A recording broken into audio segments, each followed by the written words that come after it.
魏长泽吓了一跳，紧张地看了一眼紧关着的门，回头道：“你娘在睡觉。”屁大点的小东西肿着眼睛看了看他，竟真听明白了似的，收回了要嚎啕大哭的趋势，却还是极其委屈地抽搭起来。这不怪他，他并不想哭，只是烧得着实难受，只有眼泪流下来才可以缓解一二。他又像是觉得丢脸似的，把自己缩成更小一坨。魏长泽心里一涩，他的小儿子平日里总是一副笑相，才多大的孩子啊，不哭也不闹，今天是得多难受才想哭，天生自己还唬着不让人哭。越想越是觉得抽的团子委屈到了极致，小心的用大手托着小家伙抱到怀里，哄着：“乖，不难受了，乖。”其实平日里他并不怎么抱这小团子，藏色一开始满心欢喜的想让他抱抱这个温软娇气的小生命，哪知魏长泽手劲儿大，偏生是个没察觉的，生怕把自己儿子给抱掉了，愈发抱得紧，差点把人给勒出个好歹来。后来手劲儿略有改观，但还是怎么抱怎么别扭，一看就不舒服。藏色看着一脸幽怨的崽子，只能作罢：“乖，不难受了，哦哦。”魏长泽学着藏色的语气，有些不好意思地哄着，那温软的一团窝在他胸口，抽抽搭搭的委屈了一会儿，竟真的停下来了。小爪子勉强攒了些力气，扒上他的衣襟，动了动，寻了个舒适的位置，又睡了。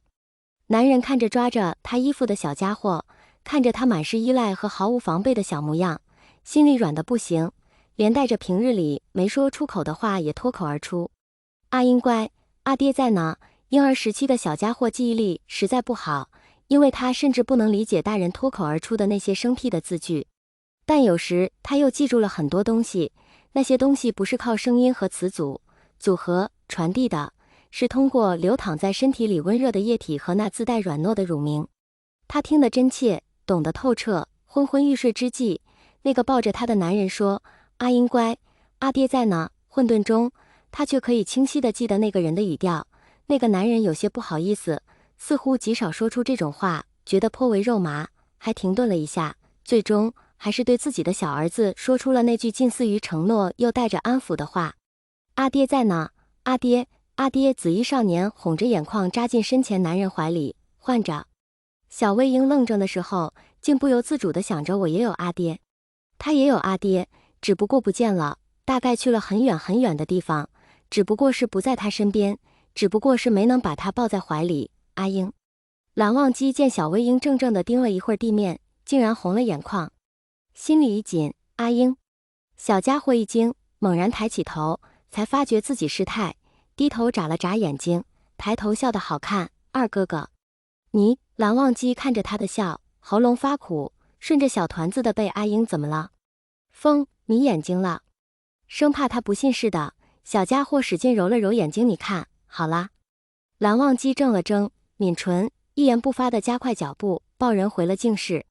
殊不知小家伙最怕这样，还以为蓝忘机生气了，或是自己太重了，小心翼翼地看着蓝忘机，乖顺地伏在他胸口，小样子看起来委委屈屈的。阿英，若是有不快，便可以说。忽然，少年停下来，将小家伙整个捂在怀里抱着，手按着他的头：“没事了，阿英，不会嫌弃你，不会不喜欢你，不会丢弃你。”二哥哥。小团子愣了愣：“我喜欢你，很喜欢你。”少年顿了顿神时候：“都喜欢，怎样都喜欢。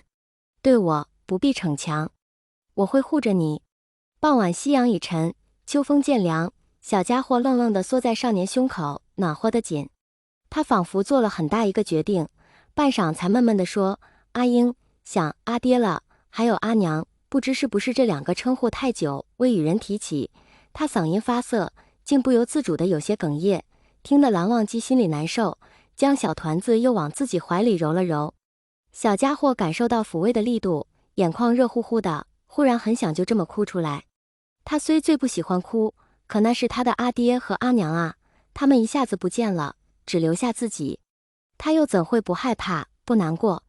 他真的想有一个人把他抱在怀里，他可以与之倾诉，他可以把一切委屈发泄出来，那个人会说：“无事，哭吧。”半大的小少年声音尚且带着几分未来得及褪去的青涩脆感，却不知为何就带了那么一股子的难以言说的令人信服、令人安心的稳重。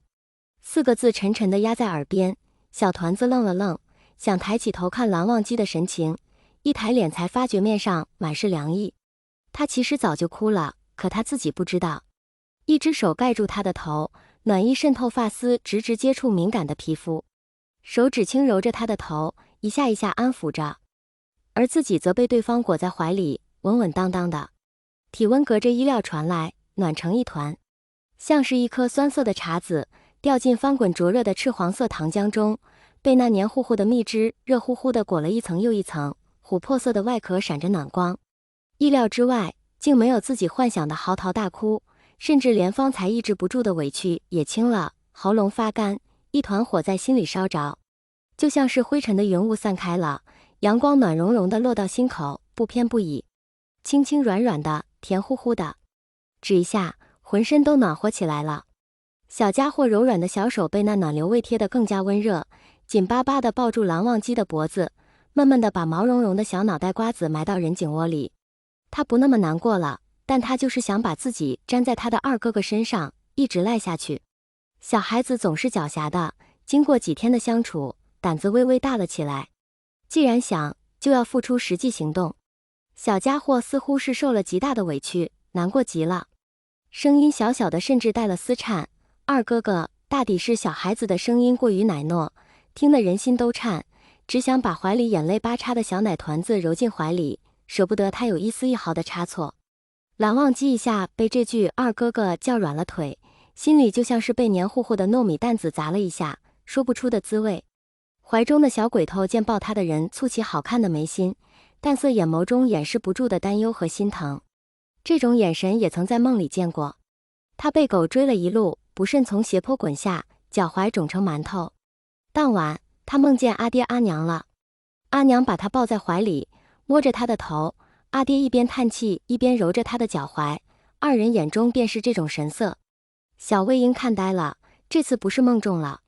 抱着他的人在心疼他，因他担忧。小孩子长了能看透人心的眼睛。魏婴、蓝忘机一急就直呼其名，却无奈真的不善言辞，实在不知这种事要如何安慰。二哥哥，小团子似乎越发难过，奶乎乎的包子泄了气一般，丝毫没了往日的快活，蔫蔫的蜷缩在他怀里，呜呜咽咽。蓝忘机心里一阵酸软，摸着小家伙的小手，发觉都有些冷了，不知是初春夜里气温骤降的缘故，还是这小家伙太伤心了。